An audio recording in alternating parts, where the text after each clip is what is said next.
The outrage over sky-high property taxes in Jackson County continues to grow. And today was the deadline to appeal what the county says your property is worth. Investigative reporter Angie Racono takes a look now at where things stand tonight.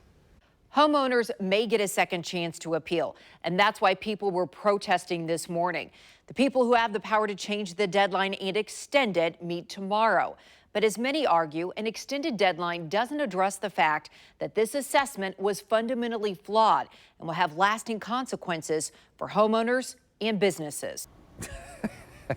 I think that was my first reaction. I just started laughing. I mean, what do you do when you get something like that? Curtis Stroud co-owns Rose Hill Gardens. The value went from $570,000 to more than $2.7 million. But a recent appraisal shows the value is actually around $600,000. To say that this property is worth, 5 times the amount it was worth last year is borderline ridiculous. Curtis is now like a lot of business owners, spending time and money fighting for a fair tax rate. You'd like to think that if their process is so bad that they would go back through and redo their entire process. Of course, that hasn't happened. You can tax people to the point where it doesn't make sense to be there. Marlene Jeffers is a mass appraisal and data analytics expert.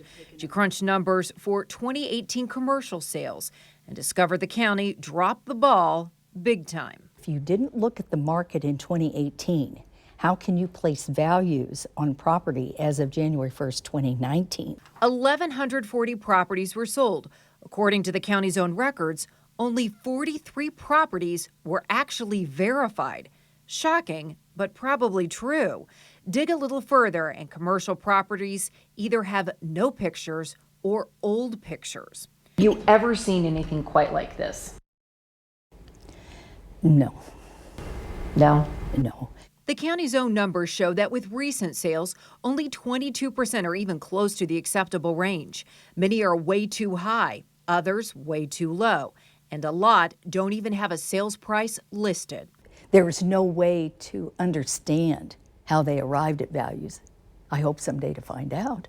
All of this leaves business owners like Curtis Stroud shaking their heads, wondering why the burden is now on taxpayers to fix what the county clearly screwed up. At some point, you would think that the county would come forth and say, listen, we've made some mistakes, and we are going to get those mistakes corrected. They haven't. The assessor says they will fix the mistakes that you point out, but the county does not support any plans to cap rates or do any major overhauls.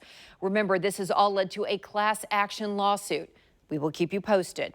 Angie Racono, KCTV5 News. And as we've reported, the Missouri legislature has named a special committee to look into assessment problems in Jackson County and elsewhere across the state. They're set to hold their first hearing here in Kansas City. They'll take testimony from homeowners, businesses, and government officials. That hearing will be held at Metropolitan Community College on August 12th, starting at 9 a.m.